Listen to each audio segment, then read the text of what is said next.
Hi, and welcome to today's socially distanced coaches show. I'm here joined by the girls basketball coach, Coach Voiles. Coach, thanks for coming on our show today. Thanks for having me. So I got a couple questions here for you today. Our first question being, you're a new coach coming into this season. You're a fresh face for this team, and what got you excited? What made you want to take this job and take over the reins of this young team? I've always liked the program here. There seems to always be a lot of talent, a lot of athleticism, and just getting the opportunity to coach in a bigger school.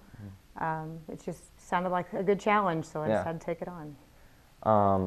The next question for you here is, what would you say has been the biggest challenge this season?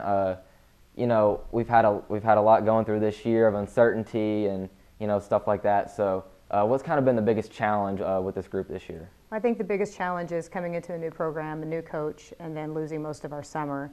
So we had 2 hours, I think 2 days a week for the month of July, so not a lot of time to prepare, and then going into fall sports and kids going into fall sports. And then before we even started the season, we lost 3 fairly key players to ACL tears. So we've had a lot of just kind of roadblocks as far as just being able to put the time in, and then losing players that you were anticipating coming in and playing a lot of minutes. So we've had some things kind of thrown at us. Yeah.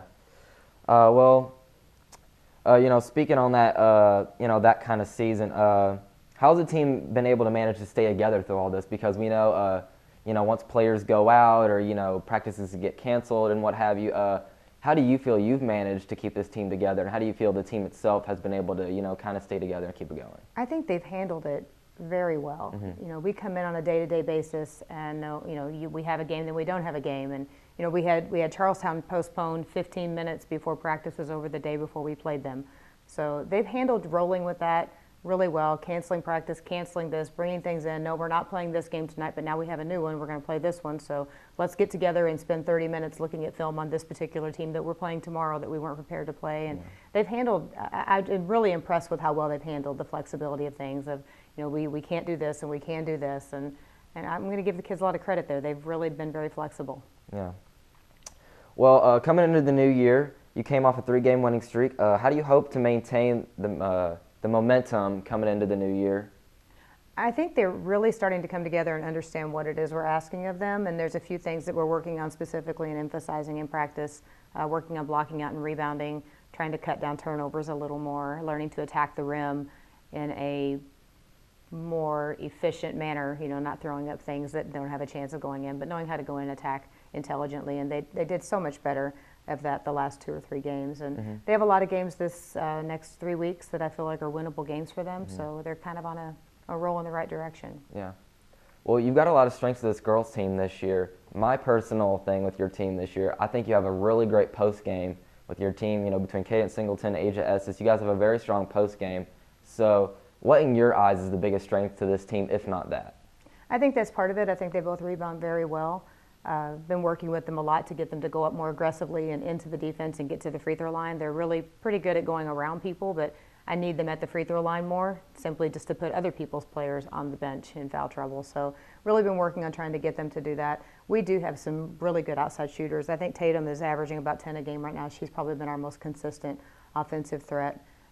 Really trying to get her to work more on other aspects of her game, going off the dribble. But I have a couple other good outside shooters as well, kids who can handle basketball. They're just learning roles. They're very young, and they're really trying to pick up just what to do and when. Yeah. Well, you touched on it earlier.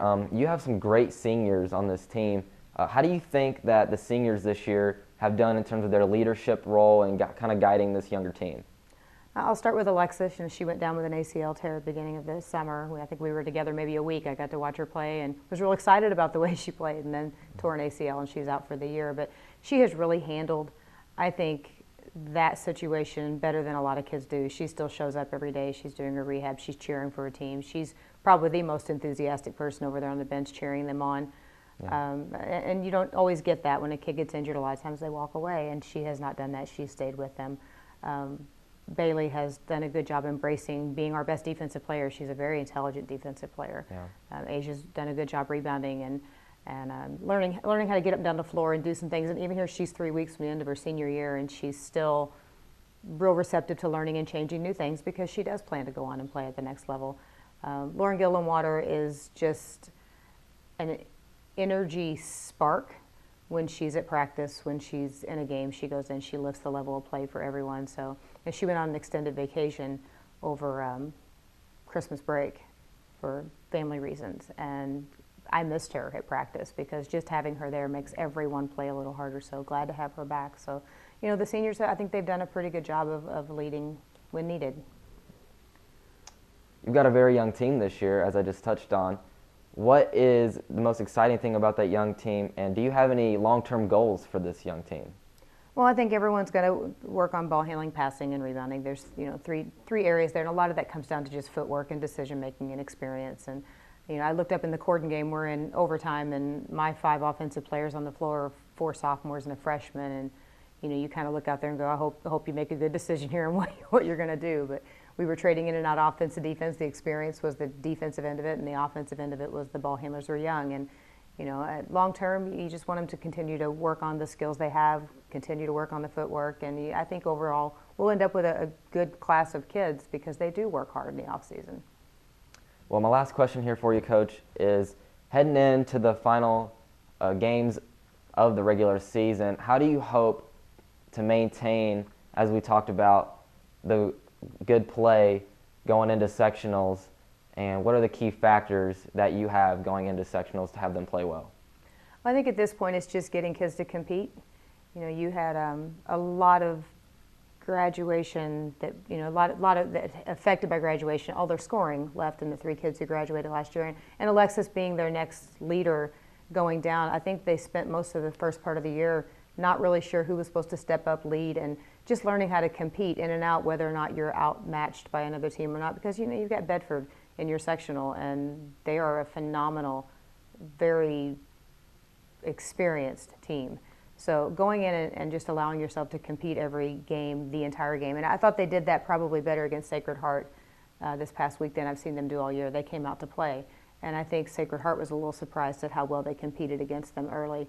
And I think they were actually surprised themselves at how well they competed with Sacred Heart. They were a little shocked when they went in at halftime, only down by 4, and fairly proud of themselves for doing that. But you know, just getting them every moment to not stop playing and just compete regardless of score. That's been it's been a struggle, and I think they've really kind of embraced that recently. Well, Coach, thank you for coming on the show today and answering some questions. That wraps it up here on WJHI for our socially distanced Coaches Show.